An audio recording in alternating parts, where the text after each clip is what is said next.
Okay, so in this portion of this piece of work that we did, so we looked at behavioral information that's available to third parties.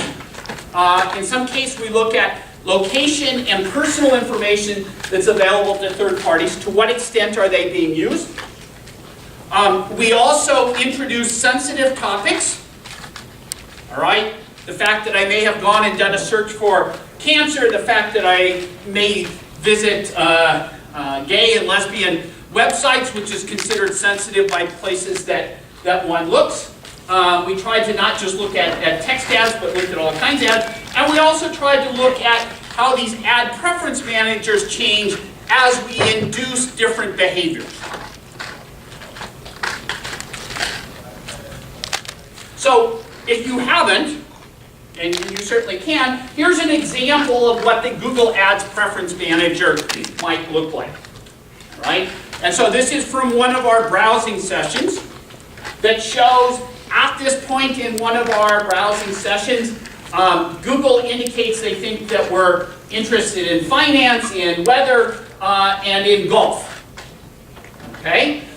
They also are inferring that we are over age 65 and that we are male. How long does it take before these show up? How long does it take before they show up? You got to hold on. Hopefully we'll get to that before you have to leave me. Okay.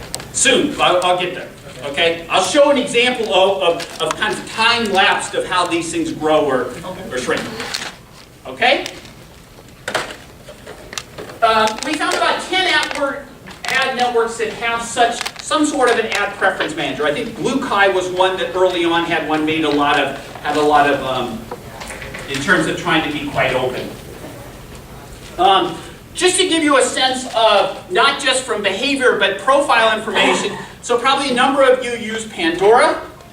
You need to log into Pandora in order to go ahead and use it.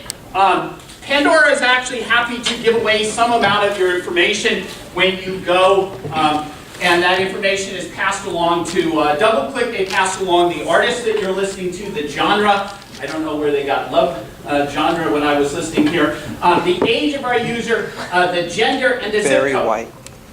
Okay? So this is information that's being taken out of your Pandora profile and what you're doing on Pandora and handing it off to DoubleClick.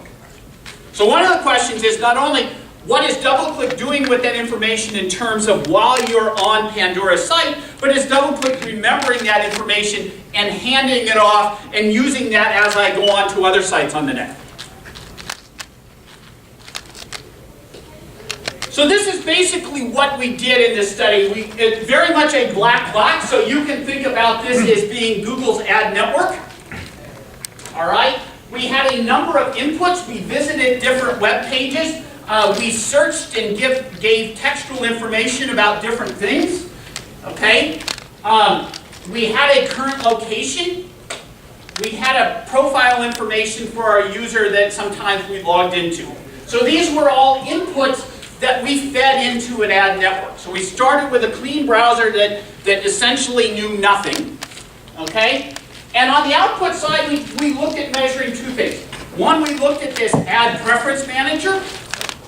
What is being shown to us? And two, what are the ads that we see coming out of this?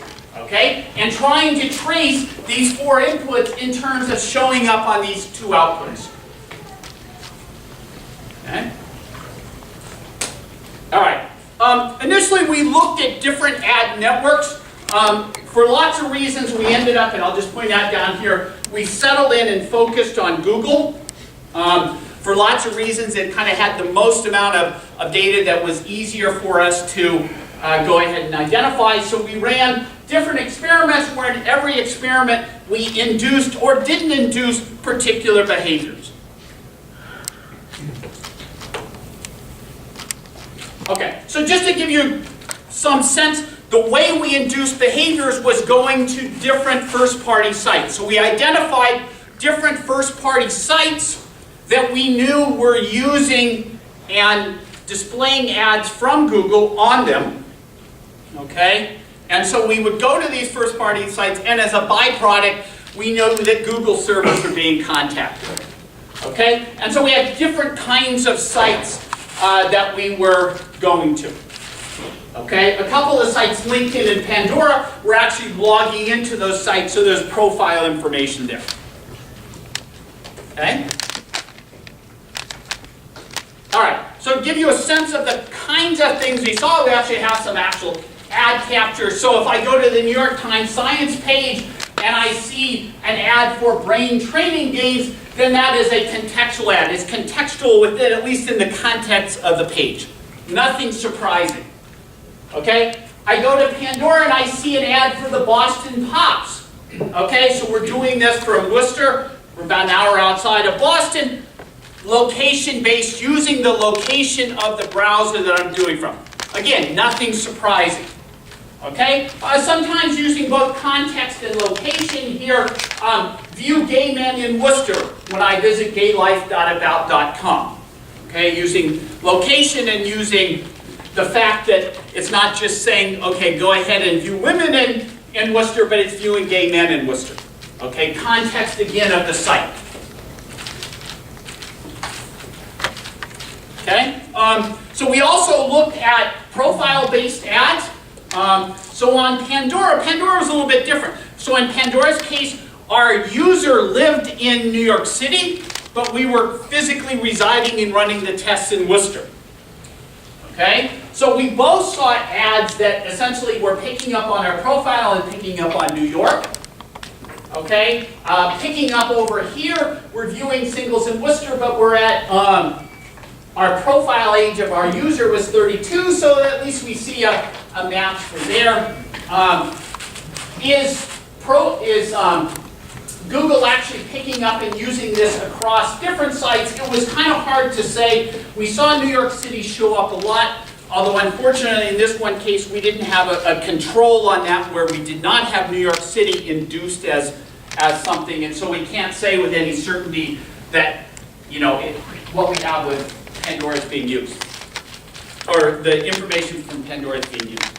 Okay, we induced a number of kind of behaviors into the system in different ways. We're interested in cars, we're interested in dogs, golf, investment, Miami, and tennis. We induced those in different ways. Basically, we looked for various kinds of keywords in ads to say, hey, did those show up or not? Nathan, here's your slide. You've got your time. So this is, so before we get to some of the ads, this is the Google Ad Preference Manager over time. So on day 0, we have nothing in our Google Ad Preference Manager. It knows nothing about us. Okay? What we observed is every day that we did it, the first day during the session when we're actually doing stuff, as we monitored this Ad Preference Manager, we ended up with up to 5 different behavioral preferences that Google showed up saying that we had. Okay? Within a half hour of being done with that kind of session of going to different first-party sites, we had none. Okay? So we get this kind of blip while we're doing stuff, a very short-term being reflected. Particularly for whatever we did or whatever we saw in New York Times and whatever we saw on Bloomberg. This is kind of anecdotal in terms of those ones. And then over long term, we saw that over time, Google started to build up a profile that stuck between days, and in fact, the sample one that I showed you a little bit ago was actually captured right there. Okay? So we get kind of both a short-term and a long-term effect in terms of, and this is just quantifying in terms of how many categories showed up there. Okay? And I'll come back to how accurate it is here in a little bit. Okay. Very good? Questions? Okay. So what kind of behavioral ads did we get? Well, we were interested in golf, so on AccuWeather.com we saw things like over on the left, not surprising. Okay? On the right we went to MacmillanDictionary.com, we had a picture of a puppy. Being able to put a puppy into a talk is always a wonderful thing to be able to do. So again, not surprising in terms of standard behavioral advertising. Okay? We had expressed elsewhere that we were interested in these things. Obviously, it appears that we're being tracked of our interest in this and that we're seeing what we would expect standard behavioral advertising.